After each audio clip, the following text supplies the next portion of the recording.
Nabi Isa alaihissalam, Nabi Isa kan terkenal sebagai seorang nabi zahid yang sangat zuhud terhadap dunia.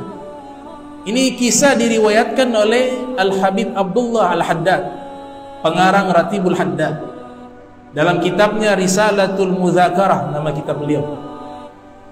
Jadi Nabi Isa ketika bertemu seorang dari Bani Israel ingin mendaftar sebagai muridnya Nabi Isa, seorang pemuda. Wahai Nabi Isa, saya ingin menjadi muridmu. Kata Nabi Isa, oh, tidak mudah menjadi muridku. Maka pemuda tersebut mengatakan, tidak, saya sungguh-sungguh ingin belajar kepadamu, ingin menjadi muridmu. Maka Nabi Isa terima pemuda ini. Kemudian Nabi Isa mengatakan, saya mau melakukan perjalanan. Jadi kalau engkau sudah menjadi muridku, engkau harus temani perjalananku, kata Nabi Isa. Maka sang pemuda tersebut mengatakan, iya, saya akan ikut perjalanan tersebut. Nabi Isa sediakan 3 potong roti. Wahai muridku, ini ada 3 potong roti.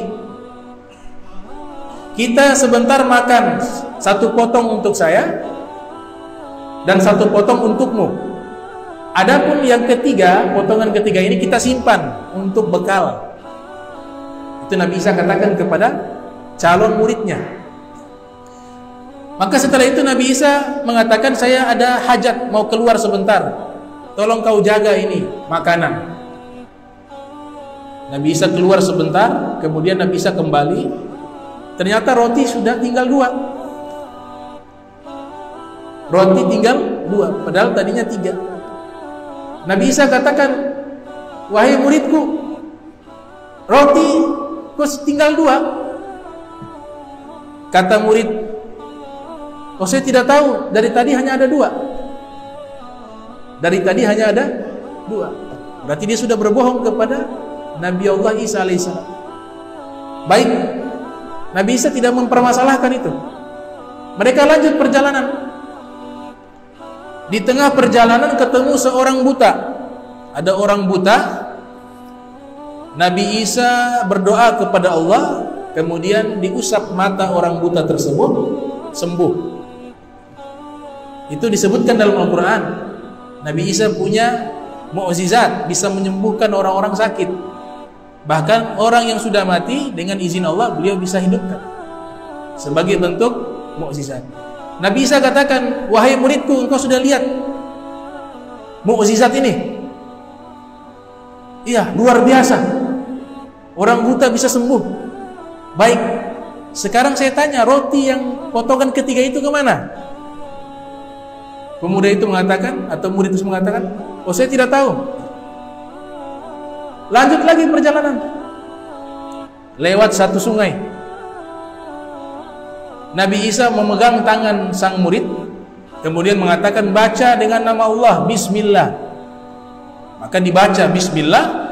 Nabi Isa dengan muridnya itu berjalan di atas air sampai ke daratan.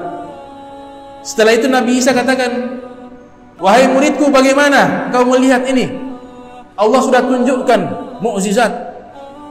Maka dia katakan, luar biasa, bisa berjalan di atas air. Nah, sekarang saya mau tanya, roti ketiga itu kemana? Dia katakan, oh, saya tidak tahu. Lanjut perjalanan sampai di tengah hutan. Nabi Isa kumpulkan batu kerikil, pasir-pasir, dikumpulkan jadi satu tumpukan. Kemudian Nabi Isa berdoa, ya Allah, jadikan ini emas, zahab, bahasa Arabnya zahab. Itu tumpukan pasir, batu kerikil berubah jadi emas. Kemudian Nabi Isa bagi 3 bagian. Ini sepertiga untuk saya, kata Nabi Isa. Emas tersebut sepertiga untuk saya, sepertiganya untukmu. Sampai di situ Nabi Isa diam. Berarti masih sisa sepertiga lagi. Maka pemuda tersebut, calon murid tersebut mengatakan, wahai Nabi Isa, yang sepertiga lagi buat siapa? Kata Nabi Isa, buat yang makan roti yang ketiga. makan roti yang ketiga. Kan ada 3 potong, ini yang ketiga. Oh, ini yang sepertiga ini buat orang yang makan roti yang ketiga itu. Iya, dia mengaku, saya yang makan. Saya yang makan. Jadi ini ada hikmah, punya sifat hirsun, rakus. Orang rakus terhadap dunia binasa. Orang menjadikan tujuan kehidupan 100% hanya dunia dan dia mengabaikan akhirat, akan binasa. Ini kisahnya panjang, saya singkat. Maka setelah itu apa kata Nabi Isa? Nabi Isa katakan, sudah kalau begitu kau ambil semua saja. Kata Nabi Isa, engkau ambil semua. Dia senang girang, waduh, dia sudah gak pikir mau belajar ke Nabi Isa atau apa, gak kepikiran. Orang rakus gak bisa belajar ilmu agama, ilmunya para nabi gak bisa. Orang yang cinta dunia, yang rakus terhadap dunia, yang meremehkan akhirat, yang meremehkan ilmu Nabi Muhammad, gak bisa ikut nih barisan ini. Makanya dia keluar, dia pilih emas, dia tinggalkan Nabi Isa. Padahal kalau dia ikut Nabi Isa bisa kasih itu gunung emas dengan mukjizatnya. Dia tinggalkan. Kata Nabi Isa, kalau gitu kita berpisah sampai di sini. Ini gunung emas atau tumpukan emas ini saya berikan kepadamu seluruhnya. Dia girang, dia senang, dapat emas. Udah masa bodoh dengan Nabi Isa, dia bilang. Yang penting dapat emas. Nabi Isa pergi. Tiba-tiba tidak lama berselang waktu datang 3 orang perampok. 3 orang perampok. Datang lihat, ada gunung, ada tumpukan emas, ada tambang emas. Akhirnya 3 perampok ini bersepakat. Coba kita lihat yang punya siapa? Oh, itu ada 1 orang di situ. Jadi dia ini bingung mau angkut bagaimana nih emas. Karena tumpukan itu begitu besar, dia sendiri tidak mampu memikulnya. Bagaimana mau pikul semua? Akhirnya dia duduk di situ sambil melihat itu tumpukan emas. 3 perampok ini datang sudah bersepakat, kita bunuh saja itu yang punya emas biar kita ambil emas itu seluruhnya. Maka yang calon murid Nabi Isa tadi dibunuh. Wala dapat emas, sudah mendapat murkanya seorang nabi, keluar dari jalan para nabi, jalannya Nabi Isa sebagai murid Nabi Isa, keluar.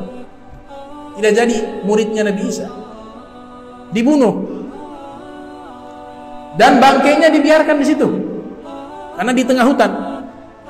Ternyata 3 perampok ini juga dalam hatinya punya sifat yang sama, rakus.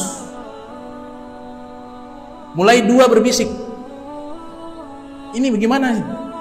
Yang satunya bilang, kita bagi 3 saja, sepertiga ini, sepertiga pas 3 orang.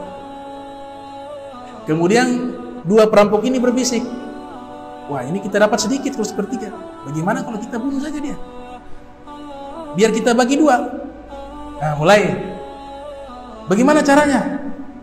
Udah nanti kita habis makan, kita bunuh dia, suruh dulu dia pergi beli makanan, nanti dia balik membeli makanan, baru kita bunuh dia. Panggil kawannya yang satu, tolong nih beli makan, sudah lapar. Baik, dia pergi ke pasar untuk beli makanan. Yang kedua orang ini, perampok ini sudah berpikir, wah dia balik kita bunuh biar kita dapat bagi 2 ini harta yang berlimpah ini, emas. Ternyata yang beli makanan juga mikir, sudah beli makanan, dia bilang, kalau bagi 3 tanggung ya, bagaimana kalau saya miliki semua saja? Apa yang dia lakukan? Itu makanan dia campur racun. Campur racun. Subhanallah. Ini luar biasa ini kisah mahal ini. Ini filosofi bagaimana dunia yang menipu kita. Dunia yang membuat kita lupa kepada akhirat. Tapi kalau kita hidup di dunia taat kepada Allah, tidak tertipu, tidak merasa mulia dengan standar harta. Kita menilai orang itu mulia karena kesolehannya, karena akhlaknya yang baik, bukan karena jabatannya, bukan karena hartanya. Memang jabatan juga diperintahkan Nabi muliakan. Muliakan pemimpin kalian. Tapi yang menjadi tolak ukur adalah kesolehannya, kebaikannya. Akhirnya dia taburi racun. Dia sudah makan duluan, yang 2 bungkus ini buat kawannya, dia sudah taruh racun. Sampailah ke hutan. Kawannya bilang, kita mau ngobrol sebentar. Mana makanannya? Ambil makan, ditaruh dulu makanan. Di bawah ini yang beli makanan, di tempat yang agak jauh dari tumpukan emas, kemudian dibunuh.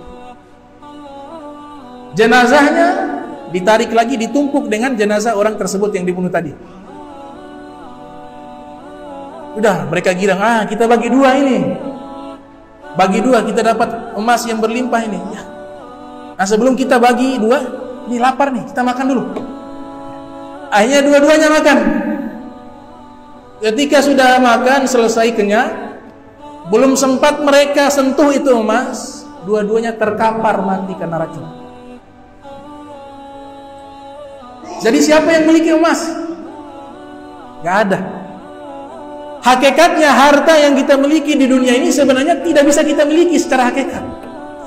Karena suatu saat kita akan tinggalkan. Nanti yang memiliki anaknya diwariskan lagi, diwariskan lagi, diwariskan lagi. Bahkan saya katakan rumah yang ada, rumah waris khususnya yang ada, umurnya lebih panjang dari penghuni rumah. Ada rumah 200 tahun, 150 tahun. Tapi yang punya rumah tidak sampai 70, 80, nanti diwariskan. Padahal yang bangun yang pertama, apakah dia miliki? Hakikatnya tidak dimiliki. Dia tinggalkan semuanya. Dia tinggalkan semuanya. Nah, waktu berselang, nah kemudian Nabi Isa alaihissalam, tiba-tiba waktu berjalan, beberapa tahun kemudian, Nabi Isa lewat dengan murid-muridnya. Nabi Isa lewat dengan murid-muridnya, lewat ke hutan yang dimana calon murid mati. Lewat Nabi Isa dengan murid-muridnya, tujuannya memberikan pendidikan. Mereka masuk ke hutan tersebut, tumpukan emas itu masih ada. Tapi di depan tumpukan emas ada tengkorak manusia. Kemudian Nabi Isa tunjukkan, wahai murid-muridku, lihatlah ini. Murid-muridnya melihat, oh, tumpukan emas, wahai Nabi Isa. Kaum Khawariyun dilihat. Kemudian itu tengkorak. Kata Nabi Isa, ini mereka dipermainkan oleh dunia. Tengkorak-tengkorak ini. Hakadha taf'alu dunya bi ahliha fa'buruha wa la ta'muruha, kata Nabi Isa. Beginilah orang-orang yang dipermainkan oleh duniawi.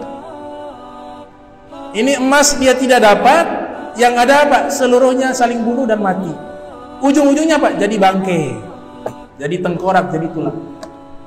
Fa'buruha wala ta'muruha. Maka ketika hidup di dunia, ideologi yang kita gunakan adalah di dunia ini tempat singgah sesaat, tempat lewat. Maka lewati saja. Ad-dunya kintara fa'buruha wala ta'muruha, kata Nabi Isa alaihissalam. Dunia ini jembatan. Jembatan itu tugasnya apa? Hanya tempat perlintasan. Lewat saja, wala ta'muruha. Jangan kalian sibuk memakmurkan jembatan. Itu bukan tempat untuk membangun bangunan. Itu tempat lewat, bukan membangun rumah. Adakah di dunia ini jembatan yang menghubungkan satu tempat dengan tempat yang lain, kemudian di tengah jembatan ada rumah? Ada. Kenapa? Karena seluruh manusia tahu itu hanya lewat. Nanti setelah lewat dari jembatan, baru bangun rumah di situ. Ada tanah. Itu filosofi yang luar biasa diajarkan oleh Nabi Isa alaihissalam. Maka kisah ini jadikan satu pemikiran bagi kita.